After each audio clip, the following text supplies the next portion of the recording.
Interesting. All right, known for his super smooth voice, his super slick facial hair and some of the biggest tracks of the noughties, Craig David has had fans swooning for almost 20 years.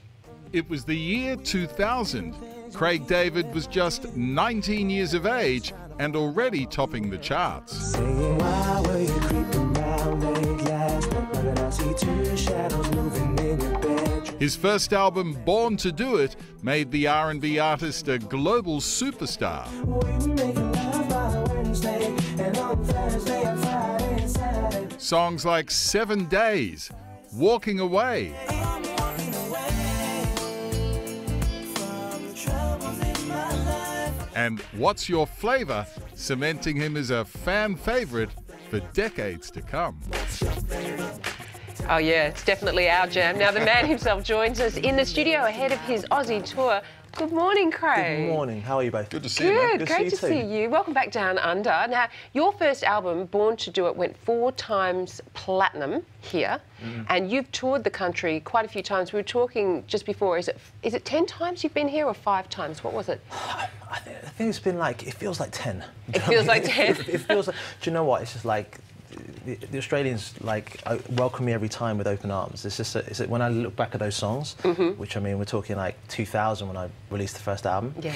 It's amazing to see those songs and what they mean to so many people, and then coming back with new music and young fans discovering it and saying, and then going back and finding 7 Days and walking away and stuff.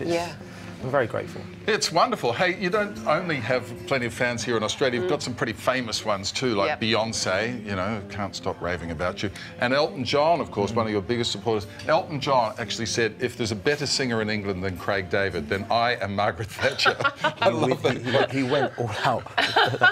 What a guy. That's, I mean, Elton, one of the all-time greats. It's amazing. How do you stay grounded when you get feedback like that? Do you know what? It's like, I mean, it's so flattering when you've got people, your peers and people that you admire and are huge fans of yourself.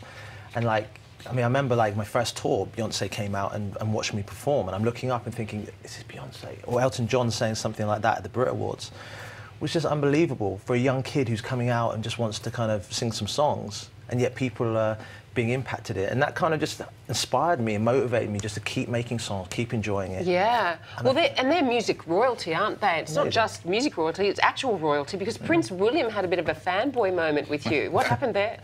Do you know what I mean? Like, I've met him a few times now, but like, what we were sort of like, it was a charity organisation that he was talking at, and we were just sort of backstage, and I was sort of standing right next to Prince William. We're just having a chat about things, and he's like, "Oh man, fill me in, man. I've got down to that tune. That tune is like, when I get on the dance floor, fill me in is my tune." I'm like, this is Prince William, this is the King of England, man. You're right. The King of the UK, this is amazing.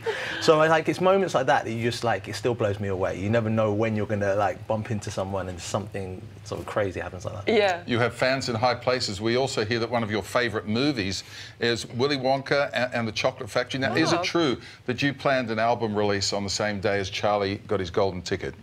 Do you know what? Weirdly enough, yes. the universe aligned in the way that there was a date put in the plan, and I was watching the movie, and I've watched it for so many years. It's my favourite film. Love it, yeah. And then I noticed that it was the same day. The original, sorry? The original with Gene Wilder. Yeah. That's very cool. The same day was the day that he found the golden ticket. And my first album was called Born to Do It, which is from that movie. The boy runs into the candy shop, he asks the candy man, "How does he do it?" And he says, "My dear boy, do you ask a fish how it swims?" He goes, "No." "Do you ask a bird how it flies?" He says, "No, siree, you don't. They do it because they were born to do it." And I was like, oh, that's my... So that, it's been following me all the way through. It's such a beautiful movie, man. That's a really cool story. I love that. Now, apart from, you know, taking over R&B, of course, you're also tearing up the club scene as a DJ. Yeah, I've been doing there's a show that I do called TS5, which is the name of my apartment in Miami, where I was throwing house parties. Right, so you actually have these club nights in your apartment? In my home in Miami. So and when people were texting each other, I'm coming to TS5, which just happened to be the name of my apartment. Yeah. And it just has grown to the point where, I mean, we were on the Pyramid stage at Glastonbury. I mean, nearly 100,000 people doing the same like set that I would do in my home to maybe 50, 60 people. It's just amazing to see how it's grown over the last Craig, 3 or how 4 big is years. your apartment? Yes. I'd like to say my apartment's 100,000 people could fit in there, but you can get comfortably maybe 50 people in there. Yeah. So you let Snug. randoms up to your apartment? We're kind of like, it's a guest list, we kind of put it together so it's not too crazy, but it's amazing. Dickie does that at his place on a Friday night. Yeah, I've been waiting for the invite, man. I'm ready to come out. What was your address again? Hey, you've got a brand new album called The Time Is Now. Yeah. Bit of a back to the R&B, yeah?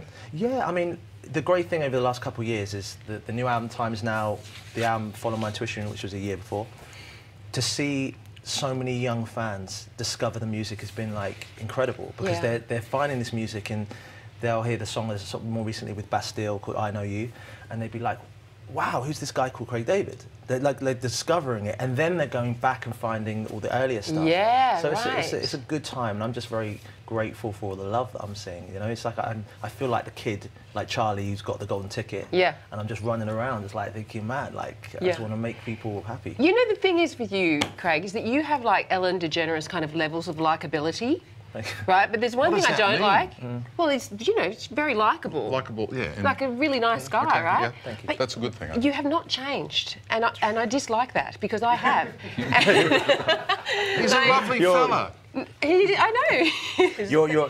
You're amazing, and firstly, thank you. It's very, very flattering. Do you know what? What's your secret? Come on. If I'm being honest, is that I enjoy making people happy. It's like, it's beyond music for me. Like being here and being able to be in Australia again, and I'm just humbled to be able to come back and have this long career, and hopefully it continues. Oh, it will, I'm sure. And you just want to motivate and inspire people and just be a nice person. I mean, it's like, it's very simple to be like that, you know? Well, you enjoy your time here, the R&B Vine Day Tour. Craig David is currently touring with Nelly All Saints and Amory as part of the R&B Vine Day's winery shows. Plus his headline shows with All Saints in Canberra, Sydney and the Gold Coast. Tickets at frontiertouring.com. Thank you, man. All the best. Lovely Enjoy your to time. see you. Thank you so much. It's going to be a hot day today. Thank you.